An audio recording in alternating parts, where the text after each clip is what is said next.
들어가시죠.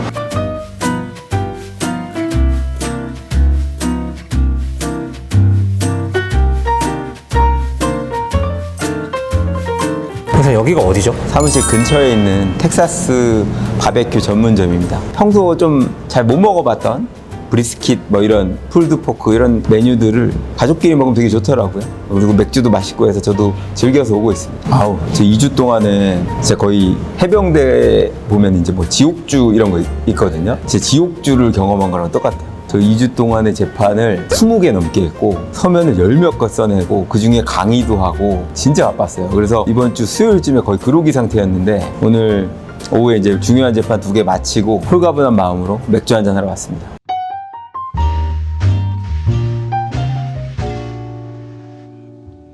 드세요. 네. 부드럽네. 이게 막 툭툭 뜯어지네. 그러니까 애들이 어릴 때는 소고기 같은 거 좀 많이 먹여야 된다 막 그래가지고 저는 어릴 때 소고기를 많이 못 먹어서 기회 되면 한 번씩 먹이는데 엄청 부드러워. 구운 고기보다 이렇게 좀 찐 고기 아니면 삶은 고기 이런 게 몸에 좋다고 하는데 일단 불에 직접 닿는 건 아니다 보니까 탄 거에 대한 스트레스는 없어도 좋은 것 같아요. 아이들 오면은 엄청 많이 먹이려고 하는데 애들은 또 이 튀김 이거를 너무 좋아하더라고요. 맛있긴 맛있어. 변호사님 궁금한 게 있는데 네. 변호사님은 이렇게 판사나 이런 거 해보실 생각은 없으셨어요? 어릴 때부터 사실 제가 법조인이 돼야 되겠다는 생각을 했던 거는 6살이었어요. TV에서 뭘 봤는지 되게 멋있다고 느꼈나 봐. 근데 그때 처음에는 법조인에 뭐가 있는지도 몰랐죠. 그냥 막연히 법조인이 되고 싶었던 거죠. 근데 나이가 들면 들수록 변호사보다는 처음에는 검사였어요. 정의를 수호하고 악을 처단하고. 그래서 저도 원래 검사가 되고 싶었었어요. 사법시험을 그래서 도전을 했었고 이제 사법시험을 합격하고 연수원에 가잖아요. 그러면은 판사, 검사, 변호사 이렇게 각 직역대로 나가는데 뭐에 따라 나가냐고 물으면 연수원에서 그런 말이에요. 적성에 따라 나가야 된다. 적성은 뭐의 줄임말이야? 뭐 같아요? 적절한 성적? 적당한 성적. 판사가 되기에 검사가 되기에 적당한 성적. 그러니까 사실 성적순이에요. 보통은 법원이 거의 최상위권이고 그리고 이제 대형 로펌이 그 법원권이랑 비슷하고 그리고 나서 그 밑에 이제 검찰권. 검찰에 못 가면 어쩔 수 없이 변호사로서 이제 활동을 할 수밖에 없죠. 저 같은 경우는 조금 애매했었어요. 검찰권에서 조금 애매한 성적이긴 했었는데 근데 원래는 그래도 예를 들어서 제가 바로 검찰에 못 간다고 하면 또 다른 루트가 있어요. 관련 유관기관에서 한 1, 2년 일하면 검찰에 또 갈 수도 있었거든요. 실제로는 제가 2010년부터 3년 동안에 공익법무관으로서 활동하면서 실제로 변호사로서 일을 3년간 했단 말이에요. 그것 때문에 검찰에 대한 그 로망이 좀 사라진 것도 있어요. 그때 우리 아딸소에서 얘기한 그 마약상 사건 네. 그런 사건들 많이 하면서 검찰이라는 조직이 좀 과연 정의로운 끼만 한가? 거기다 제일 문제는 조직 논리가 적용되는 곳이기 때문에 개인의 양심과 되게 좀 상충되는 면이 많을 것 같은 거예요. 내 스스로 사건의 수임이든 진행 방향이든 결정할 수 있는 게 좋겠다. 그래서 사실 보통은 뭐 법원이나 검찰을 가거나 아니면 로펌에서 경험을 쌓거나 이렇게 하고 개업을 하는데 저희처럼 생으로 개업하는 경우는 좀 드물어요. 근데 그나마 그게 됐던 건 저는 법률구조공단에서 3년간 변호사 일을 했었고 또 안병 같은 경우에는 검찰청에서 3년간 법무관으로 일했기 때문에 법률구조공단과 검찰청이란 친정을 좀 믿었어. 우리 개업하면은 좀 도와주겠거니? 근데 그런 건 1도 없었지.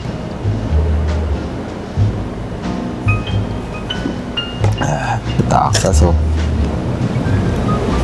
이렇게. 정관을 안 하신 거에 후회는 없으셨어요? 제가 변호사 자격을 딴 거는 2010년이란 말이에요. 벌써 12년 전이에요. 그때만 해도 사법시험을 붙으면 하고 연수원을 2년간 다니잖아요. 근데 그때 공무원 신분이 되고 5급 대우를 받아요. 그래서 사회적으로 이 사법시험이라는 시험 하나 통과한 걸 이런 대우를 받는구나. 근데 개업을 했을 때도 그때만 해도 기본적으로 변호사에 대한 예우들이 있었어. 얼마나 어려운 시험을 통과한 걸 알기 때문에. 근데 점점 변호사의 지위, 대우들은 계속 낮아지고 있어요.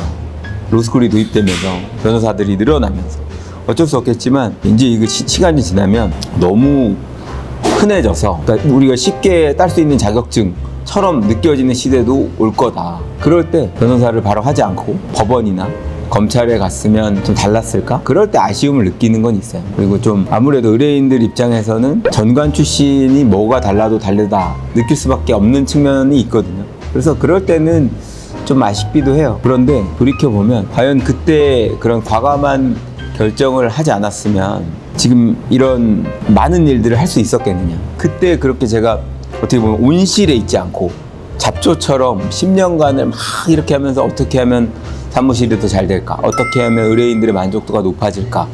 이런 것들 고민을 진짜 많이 했거든요. 그래서 지금 우리가 그 카카오톡 단톡방도 만든 거고, 지금은 후회하지 않는데 나중에 조금 나이가 좀 더 들어서는 법원에 나이 들어서 조금 경력법관 이런 걸 가가지고 상세하게 친절하게 재판해보고 싶은 생각은 있어요.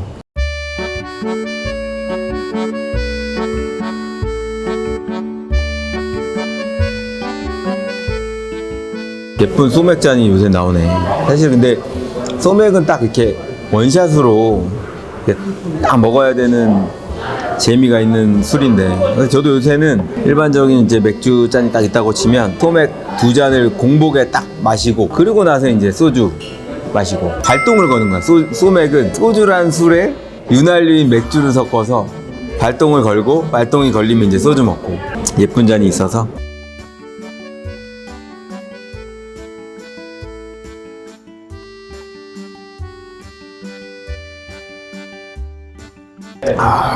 최근에 무혐의 받으셔서 되게 좋아하시던데 무혐의가 되게 힘든 거예요. 이게 사실은 제가 아따르소에서 소개를 많이 해서 그렇지만 무죄 확률은 진짜 낮아요. PD님 무죄 확률이 몇 퍼센트나 되는지 알아요? 10에서 20% 정도? 뭐 드라마나 영화에서 무혐의 많이 나오니까. 네, 그렇죠. 실제로 1심 무죄 확률은 1%가 안 돼요. 여기 보면 1심 무죄 확률은 2012년도부터 21년도까지 1%를 넘은 적이 한 번도 없어요. 그 정도로 무죄가 쉽지 않아요. 왜냐하면 그럴 수밖에 없는 것이 경찰 단계에서 한 번 걸러지고 검찰 단계에서 또 한 번 걸러지고, 그래도 혐의가 있다고 올라온 게 재판에 붙은 사건들이란 말이에요. 근데 거기서 무죄가 나올 확률은 그만큼 적은 거죠.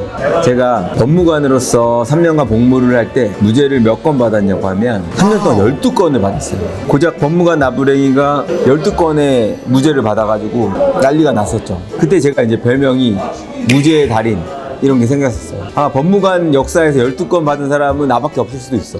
개업을 할 수 있었던 자신이 생겼던 부분 중에 하나도, 내가 보기에 이 사람 속 얘기를 들어보면 너무 억울해. 근데 검찰에서 믿어주지 않았다는 거고, 내가 해보니까 의뢰인의 억울함을 밝힐 수 있겠구나. 변호사로서의 역량이 나쁘지 않은구나. 저가 지금 개업한 뒤로 받은 무죄를 포함하면 저는 30건이 넘는 것으로 알고 있거든요. 이렇게 받을 수 있었던 이유는 일단은 당사자 얘기를 들어야 돼요. 예를 들어 법을 몰라서 억울하다고 생각하는 거 법을 설명해 드리면 돼. 근데 나는 이 술을 마신 적이 없어, 아니면 이 술잔을 깬 적이 없어, 이거는 당사자의 기억이 거짓말을 하지 않는다는 전제에서는 정확하단 말이에요. 그러면 그 사람이 얘기하는 것처럼 술을 마신 적이 없는지, 술잔을 깨트린 적이 없는지, 이거에 부합하는 증거를 찾고 하다 보면 그게 실제로 사실인 경우가 많단 말이에요. 저는 좀 그런 부분을 많이 믿고 입증을 위해서 엄청 노력을 많이 하거든요. 현장을 직접 나가고 상대방 주장에 믿기 어려운 점들을 되게 날카롭게 캐치하는. 실제로 그래서 로스쿨에서 강의할 때도 그런 얘기 많이 했었어요. 하여튼 여기까지 하고, 할 얘기가 엄청 많지만 그 얘기는 뭐 기회가 있을 테니까 여기까지 하고 좀 드시죠. 오늘 여기까지 하겠습니다.